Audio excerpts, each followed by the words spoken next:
Emergency rooms see a surge of visitors during the 4th of July time of year, and that means that you have to think about safety and not ruin your 4th of July. And here with more on that is Dr. Meg Marino from Oxnard Emergency. Good morning. Good morning. Let's talk first, since they're going off behind you, about fireworks and fireworks safety. Summer fun means some injuries. Absolutely, and we do see a lot of firework-related injuries this time of year, unfortunately. But in kids especially, they are preventable. So the safest way for kids to enjoy fireworks is to leave it to the professionals and go to one of the many fireworks displays that will be happening around the city. But if you are going to use fireworks I was about to say, home, but it's so much fun. It's so much fun. So if you are going to use fireworks at home, we just want to make sure that you have an experienced, sober adult who is going to be putting off those fireworks for you. Sometimes we see really severe burns, either to the face, loss of an eye, loss of a finger or a hand, and these can be life-altering injuries. So we want to make sure that children are kept a safe distance away from any fireworks that are being put off. I mean, that's an interesting point. You see kids with sparklers, and I read that sparklers can be something like 2,000 degrees. Yeah, so that is the same heat intensity of a blowtorch, and so it is certainly not something that young children should be playing with. And older children, maybe children, 13 and up, could use sparklers if they're supervised by a sober adult. You really do see a spike in injuries around the summertime? Yes, absolutely.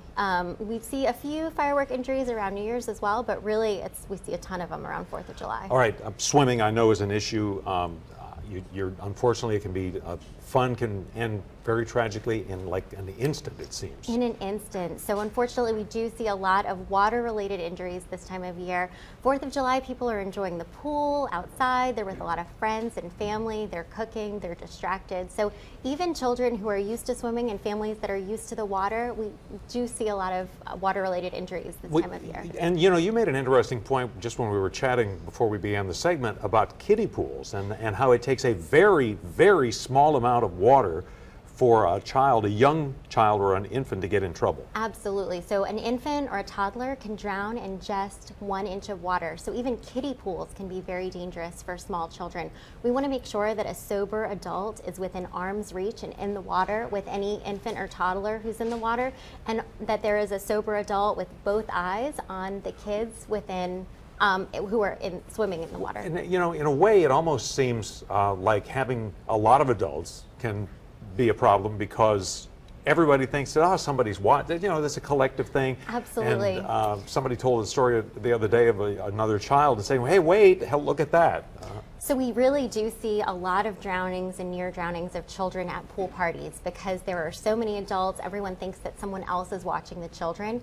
And unfortunately, we really need to have one adult dedicated to watching the kids with both eyes on the kids in the pool at all times. All right, Dr. Meg Marino from Oxnard, we appreciate those maybe life-saving tips this morning. Thank you. Thank you for having me. Thanks for the time.